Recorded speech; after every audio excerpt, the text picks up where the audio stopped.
Termoidraulica Susin. Se compri una caldaia, in omaggio il condizionatore. Termoidraulica Susin a 0 branco. Tempo instabile sulle nostre regioni, ma scopriamo meglio con il dettaglio dove pioverà.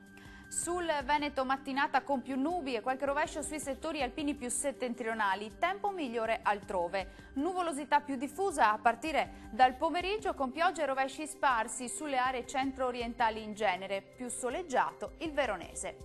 Diamo uno sguardo anche alle temperature, le massime saranno comprese tra i 15 e i 20 gradi circa, valori minimi tra 12 e 14 gradi.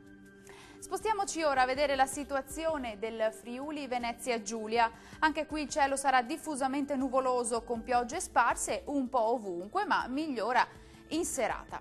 Le temperature massime saranno oscillanti tra i 15 e i 20 gradi, valori minimi sui 12-13 gradi circa.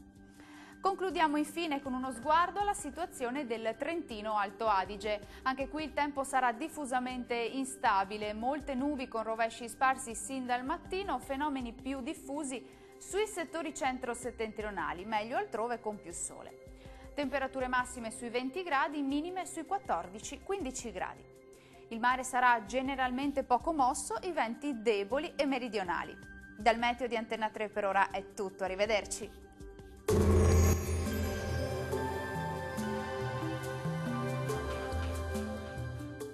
Termoidraulica Susin. Se compri una caldaia, in omaggio il condizionatore. Termoidraulica Susin a 0 branco.